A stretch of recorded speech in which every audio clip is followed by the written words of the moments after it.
Welcome to the NBA Pub Hub, Sunday, June 27th. It's Ian Cameron and the entire crew, Skee Prophet, Dutch Boy Fresh, Conor Mac, back once again, ready to break down the Game 3 of the Eastern Conference Finals tonight. It is the Milwaukee Bucks and the Atlanta Hawks series tied at one game apiece. We will get to that game in just a few moments. But first of all, we got to look back, for as ugly as it was, on the game that maybe set NBA playoff basketball back by 60 years. Last night, talking about the LA Clippers and the Phoenix Suns. I thought I was watching something in the 60s. I thought friggin' John Havlicek was playing again, and we're going back to Dr. J era, pre-shot clock era. And that's how I thought we were going way back with that game, because when you're struggling to hit in terms of points, 160 in terms of total points near the end of that game, you know what kind of night it's been offensively. And for both of those teams last night, the Phoenix Suns and LA Clippers, it was not a Picasso from an offensive standpoint. Ugly, but ugly in that sense. But as we were kind of talking off air before the show, intense. You can at least say that. It was very, very tense. It was dramatic. It was exciting. It was ugly offensive basketball, but it was exciting. It was tense. The game was down to the wire. There's a lot of controversy once again. Finally, controversy without Scott Foster being there, which is not always the case. But, some interesting calls or non-calls. I'll be honest. Phoenix getting the win last night, 84-80. Great first half, and then they definitely had that feel like they were hanging on and just trying to gut that game out and find a way to nurse it home to the win column, and they did that. And for someone that has Phoenix futures, to win the title, I want them to win this series, obviously. I took them to win the game last night, very happy with the result, but at the same point in time, you got to be fair, you got to be unbiased, you got to call it like you see it. The Clippers got a bad hand a little bit from officiating in the final minute of that game last night. I mean, the Terrence Mann basket should have been an and one, clearly got fouled. That no video review in the final 10 seconds there when it looked like that ball went off the fingertips of Cameron Payne. That was not even looked at is hard to fathom in that kind of spot. You look at a million things on video review, yet you couldn't find it to look at that in a critical moment in the game like that. That's what I can't figure out. Nevertheless, Paul George misses a free throw again. What else is new? Key one down the stretch. DeMarcus Cousins forgets the rules of basketball because he's an absolute moron. As far as I'm concerned, you absolutely have to hit the rim with your free throw. You can't just throw it off the backboard and think that's legal, because it's not. Absolutely stupid thing for him to do. And they had no shot at that point. That basically killed it at that point for the LA Clippers. Nevertheless, Suns, not a pretty game, but they hung on and won.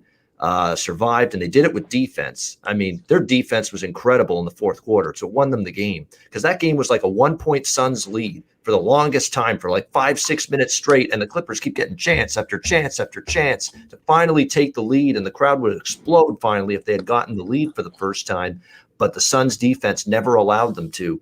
Incredible job by them at that end of the floor, and now they go up 3-1 with a chance to close it out in Game 5 Monday night.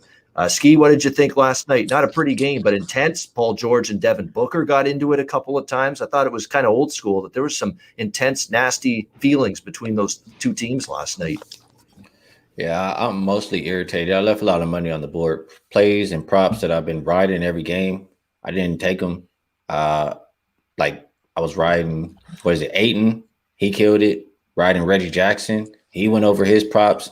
And I didn't have either one, so I was pretty annoyed at that. And also, I didn't take the under. I ended up with the loser on the Clippers. So, irritating day for me as far as that's concerned.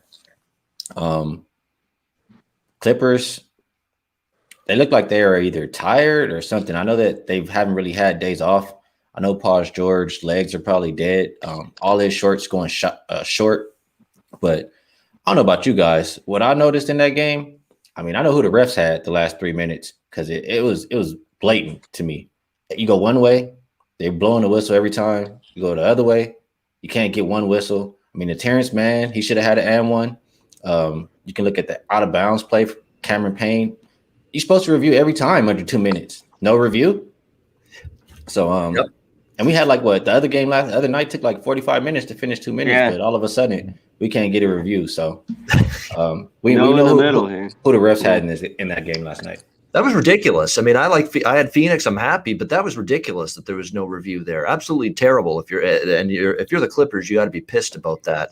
That was absolutely ridiculous. They didn't even look at that. And by the way, there was also a foul that was called incorrectly. They called an offensive foul against the Clippers there, but really it was, and they had to reverse. They had to challenge it to get the call reversed. So there's another call that went against the Clippers late. And if Ty Lue and the Clippers don't challenge it down the stretch, it would have been Suns basketball there on that after that review. So yeah, there was a bad whistle for the Clippers. I will say that. And this is not a one game thing. The Suns have been getting the whistle all playoffs long. So I see who the NBA wants to make the finals. I mean, the Denver series, they were getting every call.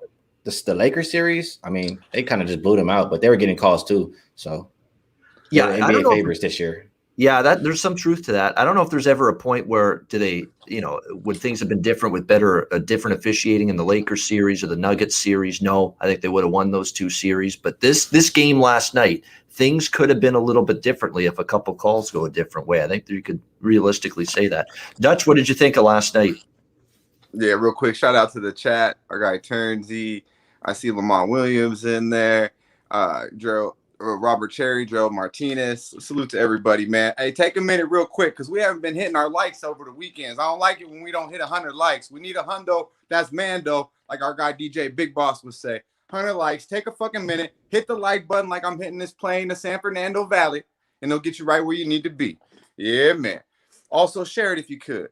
But yeah, when it came to last night, it was pretty good, man. Like, honestly, I have to say it was some bullshit at the end. You guys touched on it, though. The rest obviously was on the motherfucking Suns. Like, how did they call that offensive foul on or they called that foul on Zubac on Booker? That was no foul. That shit was a horrible call. Like, you guys touched on pretty much everything else, but I didn't hear you guys touch on either one of those. I thought that was just a bad call. And then also, I don't know, like, man had that bonehead play fouling Booker at the end, like in the fourth. Like, I thought I'd see a little bit of Rondo on the court in that second half. I was surprised that I didn't. I did live play, the Clippers second half +10, -4. So got them at +10. Put that out on Twitter. Be sure y'all follow me because that was an easy casher. We hit the double-double on Paul George, but that's what it comes down to. I mean, DeAndre Ayton fucking obviously was a man among boys last night.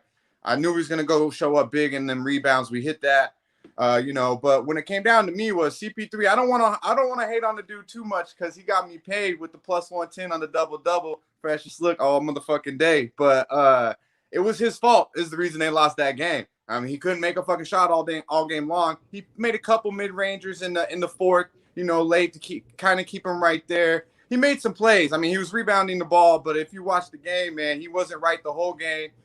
Jeff Van Gundy said it. If Paul George isn't efficient, there's no way they're going to win the game. Ian touched on it, stating that he missed the free throw. That was big, but all around, he came up short. And if he plays a Paul George type of game that he's capable of, I think they win that game last night. But overall, it was a profitable night for me. CP3 did hurt me a little bit though. Didn't make one motherfucking three, and didn't hit the double-double. We fell short of that as well. But I'm ready for today. Last night it was good. We went to Resort World too. Check that out. Hit the fucking seen the fleet world of all the Rolls Royces. I put that out. If y'all seen that was a beautiful thing. But yeah, man, we're gonna get some bread today. Yeah, absolutely. That's been the best bet in this series is DeAndre Ayton every game, right? Points and rebounds. I mean, it's just been absolutely double. That's been DeAndre Ayton in this series, and a lot of us had that again last night, and he was terrific again. Down the stretch. But isn't it funny, DeMarcus Cousins, he basically doesn't play much in this series. They have him inexplicably all of a sudden he's on the floor in the final seconds, and he doesn't even know the rules, and he throws the ball off the backboard. You have no chance to get the rebound because it's a violation. How stupid can you be, man? Did you not just watch Paul George do it before you? Like, yeah, really. Don't you watch someone that's actually been playing every game? Yeah, see how it's done. Yeah, I love that comment by Fancy. Just boneheaded. I mean, gosh, he's probably never going to get. If I'm Ty Lue, I'm not even giving that guy another second for the rest of the playoffs, man. That's just idiotic. And you got to know the rules. You got to know the situation in that spot because you can't afford to fuck up like that.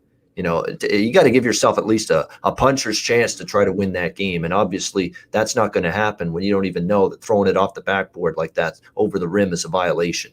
Yeah, I mean, come on, Absolutely man. idiotic. Yeah. That's horrible. Yeah. That's awful is right. But it's Marcus Cousins. I'm not shocked. What do you think here, Conor Mac, of last night? Yeah. Yeah, lots of bad shooting. I mean, good for the under, but kind of an ugly game. I like that it was chippy, but like you mentioned, Skee, I'd rather, they check everything or don't at all. I mean, I guess it's all who the referee, the crew is at the time. Man, and the Clippers had that one. I mean, like you said, they were down one late and just couldn't get a basket, just possession after possession. It was tight. I think the Suns got lucky to get out of there with the win. Now they're up 3-1. I think it's over, but I think this still goes 6 at least. I think the Clippers can get one more. And yeah, we swept the board with Ayton. Jackson just got over there, even though George shot it bad from 3. So did Jackson. He was 2 of 9, but he just got there. Ayton, the PG double-double on the under. So it was a good night. Yeah, exactly. Last night, the referee that was at the forefront was Ken Mauer, old slickback. He has the same hairstyle I do. I'm going to have the same hair as him in like 30, 40 years from now, probably. Pat Riley. You got that Pat Riley going. Pat Riley look. Yeah, exactly right. Yeah, he was at the forefront of a lot of it last night. Old Hey, school West guy. Did you guys catch Paul George comments after the game? No, I didn't. What did he say? No, I didn't. And it's just, the guy that how do you root for this guy? I don't know. I'm not a fan. He says, yeah. All right, look, this is the tweet here. Paul George on being able to brush off game 4 loss. It's on to the next one. As a veteran, you just learn not to let games linger. I've done a good job of doing that. I still live a wonderful life and have an amazing family. I'm on top of the world regardless of the outcome. Get out of here, Paul George. Nobody needs nobody can. The Clipper fan who's buying season seats, who's seen this team do absolutely nothing, less than nothing for 20 to 30 years, doesn't want to hear you talk about how great your family life is. Not right now. Win a game. Yeah, that was a little rough, man. Because I'm a PG guy too, but he be looking lost at times, especially last night. But yeah, that was a little rough. That was a little rough, bro. You don't be doing that after you choke. But yeah, that was a little rough, man. Yeah, spending thousands and thousands of dollars for season seats for a loser's franchise for 20, 30 years. I've seen no success whatsoever. I'm seeing this guy not make a damn shot last night, and I'm going to have to sit through and listen to him talk about how great his life is and the money and the family and the kids and the wife. Shut the fuck up and make a shot and win a game. Simple as that. I don't want to hear that nonsense. That part. That's a bad quote. Bad quote. Absolutely, bro. Thanks, by the way, Dylan Turner, for the donation. Yeah, Turnsey. Thank you very much. We appreciate better than that. fucking Pornhub. My guy. Mr. Turnsey. Yeah, absolutely. Turnsey's one of a kind. He's one in a million.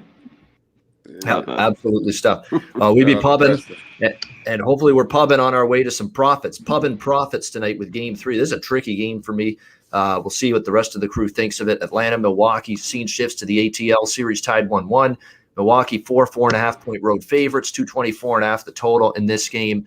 Certainly the Milwaukee Bucks. Atlanta got Milwaukee's attention after Game 1, and it was a much better Milwaukee performance in Game 2. A blowout, dominant from start to finish. Game was over pretty much halfway through the second quarter. You knew it was going to be trouble for the Atlanta Hawks. It was a 20-0 run at one point in the second quarter to really put that game away for the Milwaukee Bucks. We'll see if they can keep it rolling here for going into this game. Milwaukee on the road, but it's worth noting Milwaukee on the road hasn't been quite as good. Their points per game go down. They give up a lot more points on the road defensively. So can they bring that kind of effort on the road with them here to the ATL is the big question. In fact, they got a negative point differential on the road this year in the playoffs, Milwaukee. So is it something they can overcome? And it's not just that they have to win the game, in my opinion. They got to win by, a couple of possessions, a couple of buckets at least in order to cover the number. They got a losing point spread record on the road this year. You would think the Atlanta Hawks and Nate McMillan, the one thing he's done good is adjustments. They've been very good in that situation. That's why they've covered 4 of their last 5 Atlanta off a loss here in these playoffs. So I'm personally not totally trusting yet of this Milwaukee team laying 4.5 on the road here. I can't say I love Atlanta. It's not going to be best bet on this show. It's like I'm definitely taking a prop when it comes to best bet later on in the show, but I do like Atlanta a little bit here, full game, plus 4.5 in this one. I do think they'll step up on their home floor, and I'm going to need to see Middleton play well on the road. Giannis be aggressive on the road. Can Drew Holiday do what he did at home and bring it with him down to Atlanta? They're all big question marks for me, so I want to see it before I believe it. At this number, I could only look to the Atlanta side. As far as the total goes, 224 is what we're looking at here. I could see there being more points tonight, especially with Atlanta. You expect them to play a lot better offensively. Like I said, Milwaukee's defensive efficiency on the road in the playoffs, it's dropped significantly. So I would lean a little to the over, but again, like the side, I like it. I'm lukewarm on it, but I don't love it. The props in this game, very interesting. I think Holiday, I would stick with him. He's the hot hand right now for the Milwaukee Bucks from a player prop and a points perspective. He's feeling it right now. For this Milwaukee team, I'd expect him to be a big force here tonight. I think this is a John Collins kind of night here for Atlanta as well at home. He was kind of gotten some foul trouble a little bit in the last game. I think that could be a little bit different here. So those are the ones I'm kind of looking at. Middleton, it pissed me off that game turned into a blowout. Turnsey with the Middleton points. Otherwise, he would have gotten there. And if he had stayed on the floor for 4 quarters. But I don't hate the look on Middleton. Over points. It's just that I think at home is where I want to back him usually in terms of points. On the road, sometimes he's like Casper the Ghost. He can disappear out there at times on the road. But I like Collins for Atlanta more than anything, and I like Holiday for the Milwaukee Bucks from a player prop standpoint. Skee, what do you think here? Game 3, Milwaukee, Atlanta. Yeah, I don't have the strongest feelings on this game. If I had to play some props, I probably would look towards, Trae Young. I think he'll have a bounce back game, look towards his points over or him to be the highest scorer in the game because that's probably what Atlanta needs if they're going to win at the house. And if I'm going to look towards anybody else, maybe Collins, points, rebounds, assists, something like that. But I like Trae Young more. And for this game, it's not really – I can't get there with Milwaukee. And I just look at how Atlanta – maybe I get there with Atlanta at the end of the day, but – they've won 22 of their last 26 home games, and that's including the playoffs. So it is extremely hard to go against that and go against them in a bounce back spot. And you look at the Bucks all year long when they've been facing the lesser competition teams, they have success.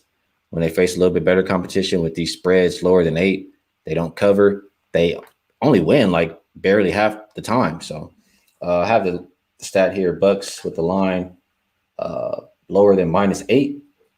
They are 18-33 against the spread, 35.3%, and they're only 26-25 straight up. So they barely even win those games. So if I had to play this one, I would be playing Atlanta and take a sprinkle on the money line. As far as the total, I think Atlanta will play with some pace, try to get some easy baskets, and I think they'll shoot better from the 3 this game. So I'll lean over. They did talk about that. McMillan, I read something yesterday. We need a little bit more transition opportunities. So usually when you hear the T word, transition, that means they're trying to incorporate a little bit more pace. And Monty Williams said the same thing for Phoenix going into last night, but unfortunately nobody could shoot. So it didn't impact the total one bit, even though Phoenix was trying to play a little bit faster last night. Atlanta's saying the same thing. So that's why I was leaning a little to the over along with Atlanta plus points. There's a couple other props I'm going to mention. Hoarder. Over 12.5 points. I'm kind of interested in that. I think the best Trae Young prop, because I do want to get in on Trae Young in some form in a bounce back spot, the double-double at -110, even money. I think that's really good. I think points and assists, he can get double figures in both. So I like that double-double for Young tonight at an even money price. Dutch, what do you think here, Milwaukee, Atlanta? Yeah, shout out to Mister. He said a Bucks come out hot. I agree completely with you. Our guy Hook.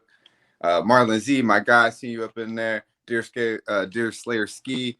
Shout out to y'all, man. Yeah, I want that was great numbers you said there, Skee. I wonder what that is. Bucks first half, though. I wonder what they are in first half and all them ATSs. But yeah, because I like Milwaukee here to win this game, but I definitely like them first half. Locked it in -2. I believe it's 2.5 now. They'll be up by 5+ at halftime. Now the Bucks are 2-0 in this series, ATS, and they're plus 21.5 points at halftime. Obviously, they did get in that ass on game 2. But they covered for first half both games. I look for that to continue. I personally, the Bucks are just a better team to me. I agree a lot with what you said, Ian, about Drew Holiday. I'm definitely on Drew Holiday. Just the one prop I placed is over 20.5, -105. Drew's averaged 27.5 in the series. He's went over this number the last 4 meetings, not the 2 games in the series and 2 games in the regular season. He's went over this number. I told you at the beginning, he's the biggest piece to me because I know what we're going to get from Giannis. I expect Middleton to give us around 20, but we need Drew Holiday to be that guy. He's been that guy. He will continue to be that guy. So definitely over 20.5 points. Now, what stood out to me in this series is the assist. Now, the Bucks are averaging 28 assists in the series, and Atlanta's averaging 16. They only had 13 in game 2. They're not moving the ball. Mr. Shimmy, ISO. The numbers look good because he has the ball all the fucking time, but they ain't adding up on the assist for a team, and it won't add up to a win tonight, I believe. Definitely not in the first half. Now, yeah, Trae Young showed out in game 1. He did do that. He had a game. Little motherfucking magician. But in the other 2 games he's played this year against the Bucks, he's 9 of 33 from the field, 1 of 11 from 3, and he's got 15 points in both games. It's playoff basketball, and to me right now, the Bucks are a better defensive team than they were when they played in the regular season because they got PJ Tucker now. To me, this is all day under minus. It's 20.5 right now at 105, but I'm going to wait because it's juiced actually at minus 125 to the over. So they're liking what Skee's saying, but I'll wait till I see about that 30.5 up there. I'm going under on Trae Young. I don't give a fuck what you say. And also, I know we talked about it a little bit, and a lot of people kind of commented, and Skee got in my ass a little bit about me, taking Drew Holiday over Trae Young. Now, I don't believe anyone on this panel, real quick, I just want to touch on it. No one on this panel will argue that he's a better defensive player, he's better rebounder, and he's bigger and stronger than Trae Young. But everyone's obviously going to say, oh, he's a better shooter, this and all that, right? Well, this year, because I know Skee likes all these stats, Trae Young's 43% from the field, 34% from 3. Now let's hear my guy Holiday. Holiday's 50% from the field from 3, or from the field, and 39% from 3. 5% better in both categories for the season. So y'all want to talk all that shit? Give me Drew Holiday every day of the week over a little shimmy motherfucker. Little shimmy, shots fired from. That's what's great though. We love doing that. When we debate, when we disagree on something. It's like, why is Inside the NBA so good with the TNT crew? Because they argue, they debate, they love each other at the end of the day. Hey, that's gonna be the argument. Go ahead. YouTube chat came at me. Twitter chat came about the Drew Holiday thing. So I had to touch on it, and I came with some numbers just to back it up. You know what I mean? Because I know it sounds crazy off top, but if you really look at it, Drew Holiday's a better all-around player right now. Trae Young he's a better talent. Drew Holiday's a better basketball player right now. Go ahead, Skee. All around, you mean? Yeah. I bet you can go look at Kobe's game. His percentage number is not so great. And if you look at other guys, they shoot better. I'm not putting them over Kobe. That's all I'm gonna say.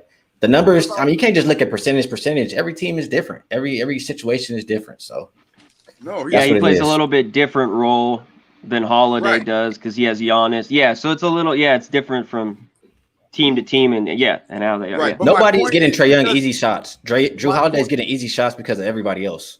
My point is Drew Holiday does everything just as good to Trae Young or better than everything that Trae Young does. He's nowhere near the passer or nowhere near the defensive player or rebounder that Drew Holiday is, and he's nowhere near the size, and he's not as strong as Drew Holiday. That's just it. And he's actually at the point of shooting.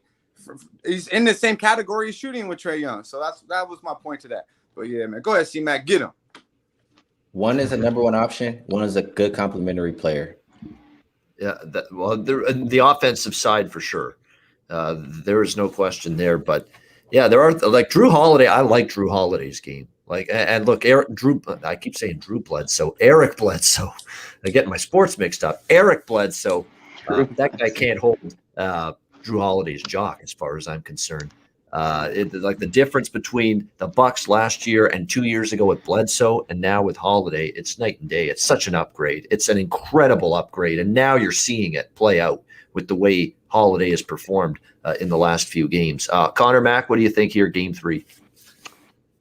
Damn, this one's a bit tricky to me, but I keep going to back. Skee, you kind of mentioned it. The Hawks are just really good at home. That's what I keep thinking. The more I think about this game, I'm kind of waiting. I don't know if this goes to a 5. If I see a 5, I'll be taking the Hawks here. I think they bounce back. They're not as bad as game 2. That was just horrible. They just got blown off the court there. We'll see. Yeah, Preston said it. Yeah, will they settle for threes? They'll lose. Or if they go to the rim, they'll win the Bucks. We'll see if they do that on the road. They haven't done that on the road. They didn't do it against the Nets. They haven't been a good road team. So I like the Hawks there. I'm just waiting to see if I can get a 5. The total, I have nothing on that. It could go over tonight. Obviously, playoff basketball, I still lean under. And my guy, John Collins, points, rebounds, over 25.5. You can get that in like minus 110. But the double-doubles plus 115. So give me that. I think that's a solid look. He had 11 and 8. Wasn't that good. Back at home, I think he's better. And you're getting plus money there. So I like it. Collins double-double. All right, good stuff. Yeah, Collins double-double is always worth a look. Oh, now. real quick. Yep. Real quick, I wanted to touch on Bogdanovich and Herter, guys that got to shoot better, especially at home. Maybe look at their threes over 2.5. They're like plus 150. They got to make some shots to be in it. That's right. Those guys. So maybe take a look at them to hit a couple tonight. See, I agree with you, and I like Herter especially. I stayed off all Bogdanovich props today because I just don't know if he's 100% healthy. Yeah.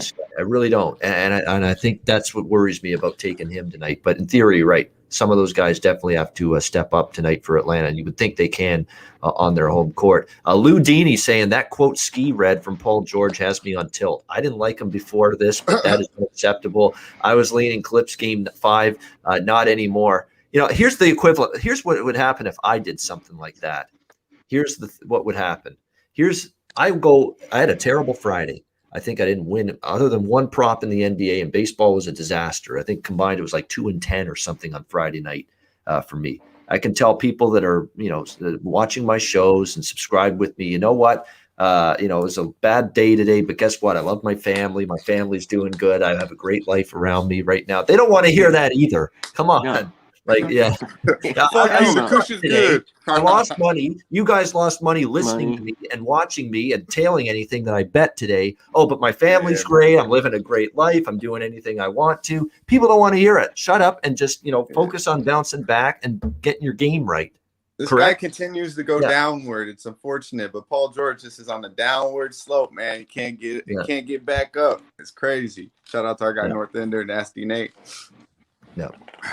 That's the same thing. I mean, just nobody wants to hear the people that are invested in you playing well and the team playing well. They don't want to hear about what's going on in your life. They want you to perform. They want you to get the job done and win. That's all there is to it. So that's a bad quote. You're right. I was already thinking Phoenix could close it on Monday night. So hearing that doesn't help make me like the Clippers cause anymore. That's for sure. Good stuff, Skee, Dutch, Connor. We've got game 3 tonight, Milwaukee, Atlanta. We'll be back tomorrow, Monday, 4 p.m. Eastern, 1 Pacific for game 5, Clippers Suns Western Conference Final, with the Suns with a closeout game for the Phoenix Suns, a chance to close out the LA Clippers tomorrow night. Before we get to best bets and Dutch's freshest look, let's shut out the chat. Chip Plyler, Gerald Martinez, North Ender, Turnsey again. Thank you earlier for the dono. Gerald Martinez, The Hook, Nasty Nate, Eric Chang, Jeremiah McCoy, Lou Dini, Max on Record, Preston, 586 Soldier, Jonathan Thompson. We appreciate it. Eric Chang, I knew you must have been sleeping in. You were right, because Eric Chang doesn't miss a show in the chat. He's here every day. And that's he was at Resorts World. Yeah. Dave Crack, good stuff. MR, Anthony Ambronio, everybody in the chat, we appreciate it. The Hook, Lamont Williams, Bill McHugh, Bill McDonald, Baby Yoda, Betts, Gravy Betts, Buzzer Beater, Robert Sherry, Emily Aguilera, Michael Murphy, Uncool 22. Everybody, thank you for joining us here on the NBA Pub Hub on a Sunday. We'll get to our best bets and Dutch's freshest look in just a moment. But before we do that, pausing for messages, as we always do, from Manscaped and Southtown 101.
101, San Antonio, Texas. When you're in town, check them out. Great food, drinks, live music, DJs, karaoke as well. Southtown 101 in San Antonio. Manscaped, promo code PubSports. The all-new and improved Lawnmower 4.0 is now available, and you can get 20% off that and any purchase of any Manscaped product by using the promo code PubSports and MyBookie.ag, promo code PubSports. NFL, college football just a month and a half, 2 months away. Can't wait for football season. NHL, NBA, MLB still ongoing daily. A good time of year to open up an account with MyBookie.ag, Bitcoin and accepted currency for your deposit as well. MyBookie.ag, promo code PubSports. All right, Pub crew, let's do it. Best bets. I will start with you, Skee Profit. Best bet for tonight. I haven't made a play yet, but if I am, this will probably be the way I'm going. And I'm sure Dutch will love it. We rocking with the Hawks. Plus the 4.5, plus the 5 points. Shimmy on them all night, Trey. There you go. Shimmy on them all night with the Hawks. Plus the points here, the Atlanta. There you go. Atlanta Hawks sound for you on that one. Plus 4.5, plus 5. The best bet for Skee Profit. Dutch, freshest look. Yeah, that's funny, Skee. Just you and Jay Cash both funny, man. Hey, but yeah, the freshest look, man. We'll go ahead and we'll take it first half. I'll get in that ass real quick, like. All right, we're going Milwaukee Bucks first half. Got it in -2. We'll take 2.5. If that's all that's out there. They'll be up by 5 minimum at halftime. Look for Drew Holiday to attack. Look for Giannis to get what he wants, and look for Trae Young to be sitting on the fucking bench crying like a little bitch that he is. Nah, but no. He be crying though, you know it. He be crying. Maybe a couple offensive fouls or something. Get something. Somehow he'd be crying on the bench. But yeah, Milwaukee definitely handled business first half.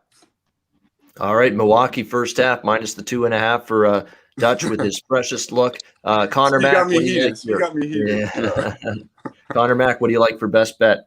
I'll go with the prop. Give me John Collins. You're getting plus money on his double-double. I think he gets it tonight. You get either plus 110, some spots 115. I think he gets there. John Collins, double-double. All right, there you go. John Collins, double-double for Conor Mac in this one. My best bet is, you know what? I'm going to actually go with a double-double, but I'm going to go Trae Young and minus 110. I like that one quite a bit. Yeah. Points and assists.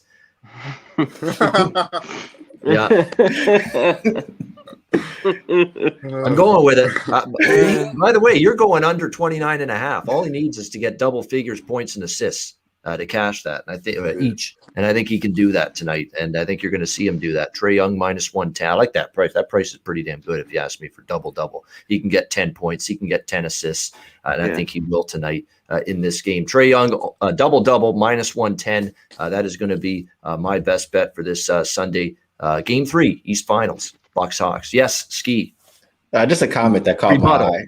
No rebuttal. Just a comment that I thought was funny. I forgot who it was. I think it might have been Jay Cash.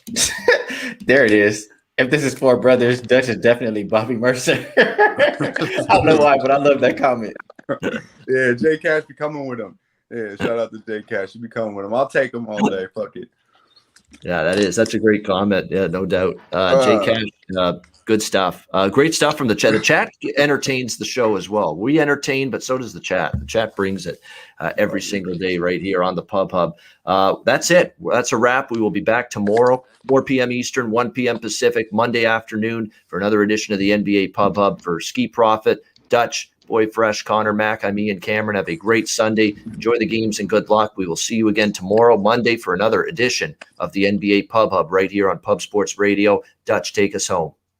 Yeah, man. Salute to the chat, the real ones. Be sure to smash that like button. Share the video if you can. You already know we're going in. We're coming out with the motherfucking bag. Y'all stay fresh, stay blessed, and let's stay putting these motherfucking bookies to rest. We be Shimmy on baby. the tray.